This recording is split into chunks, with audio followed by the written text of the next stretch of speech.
Now, those familiar with the waterfront in Greenock will be aware of some striking art installations which now light up the prom. They are the work of Scottish artist Tragic O'Hara, who started out doing graffiti and now describes himself as a professional walrus chaser. Good morning, Tragic. Hello, how you doing? I'm very good. Listen, there's so many things to ask you. One, I need to know where you get that name from. Absolutely unforgettable.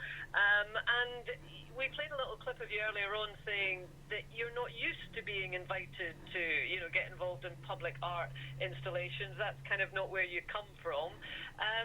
And a professional walrus chaser? What's that all about? It's a real job. So it is. Right, Just because I made it up doesn't mean that it's not real.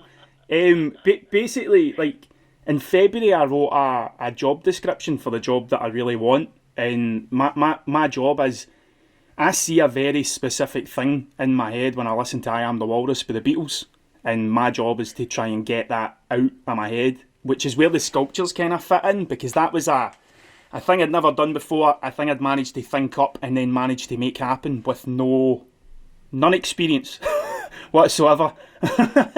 So that's what a professional walrus chaser does. Right, okay. Do you think you're the world's only professional walrus chaser? I would hope so. It would be kind of pointless if there was hundreds of us all cutting about the place. So listen, tell us first of all about the art installations that you have devised for Greenock. Where do they come from? So there's three different installations. One was done by Jason Orr, the other by Alan Porter, but the one that I made was to deal with climate in the future. So I make a lot of kind of silly videos about the stuff that I do as chasing walruses and that. And one of the things that kind of came up was I was thinking about how bees don't pay council tax, but they're pretty important to the planet. So the whole thing about, like, I started kind of getting into mechanical animals and stuff like that and drawing things like that because I was thinking about how we'd need to replace the bees, like that episode of Black Mirror. And then, like, this solar-powered jellyfish kind of appeared. So there's three of them down there, and what happens is they take in all the energy during the day, and then at night they'll change colours and kind of mimic like robotic jellyfish, or what I think they would look like. Yeah, they look really striking. Thank you. And you were surprised to be invited to do this? Yeah, I mean, I'm a vandal by trade, so it's not like it's anything I've ever really done before.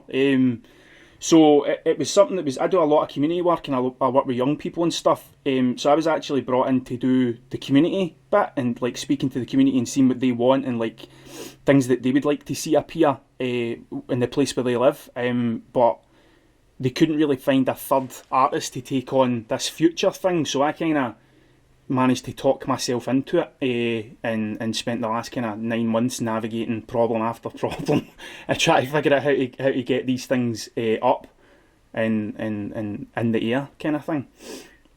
And what sort of response have you had to them? It's been good. Like, there's people are really into them, and like the amount of people that kind of want to talk to me about it and stuff like that is kind of, I mean, I'm not used to kind of talking about myself, so like there's people saying, like, what's your kind of process and what do you think about this stuff, and I don't know, I just chase walruses, do you know what I mean? Like, I don't really know, I don't have a thought process to anything, so the reaction's been good, and I hope it's not like the last kind of thing, do you know what I mean? So,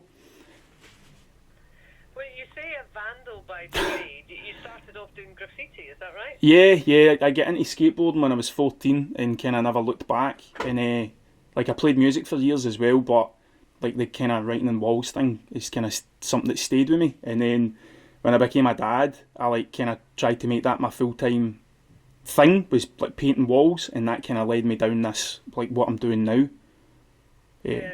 Did you have ever any sort of formal training, art training? No, just keep doing things that look bad until eventually they look half decent. That's the only kind of way to go about it, I think. Yeah, I mean, it's interesting with graffiti, isn't it? Because there are times that it's seen in a very negative sense, and indeed, as a criminal activity. But equally, there are times that it's regarded artistically and very, very striking and very beneficial to local environments? What's the crossover? It's still kind of like a weird grey area, I think. I mean, like I was painting earlier in the year in Erskine, and a lot of the kind of community were coming by and saying that this is a great thing you're doing here, son, and like all the kind of the local vandals are making a mess of this, and I like to remind them like that's where I came from. Like I didn't like that. Them saying to young folk like it's what they're doing's a mess. Like the mess I used to make eventually kind of turned into the stuff that they're complimenting now. So it's like there is a path. It's just everybody's kind of different. People do it for different reasons, and eventually I kind of got to the point where I was like, I want to do bigger things and do like more complicated things, and that's a really hard thing to do when it's somebody's garage door. Do you know what I mean? So it's that kind of thing.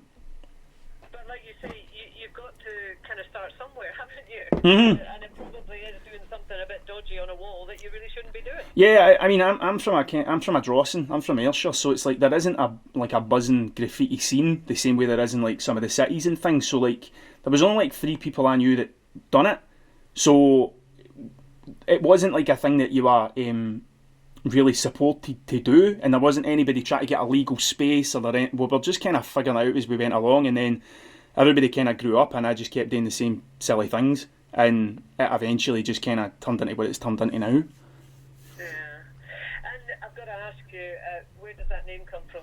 It comes from many places. I seen it in the back of a cereal box, so I did. Just a misprint. I just read it wrong, and I was like, I quite like that, so I just kind of took it. That was it. And you have adopted it, and there you go. That's it. Name. That's fantastic. my going name. That's what everybody calls me, apart from my mum. Well, I'm not going to ask you what your real name is, because it'll completely spoil the whole thing. So let's stick with Tragic O'Hara. Listen, it's been really nice speaking to you. Thank you very much, and hopefully we'll see more of your art installations in other public places around the country. There you go, Tragic O'Hara, professional walrus chaser and artist. Thank you so much. That was absolutely lovely. Thank you. Cheers for that. All right, take care now. See you later on. Bye. Ta-ra. Bye-bye. Thanks. Talking about money is such... Don't know.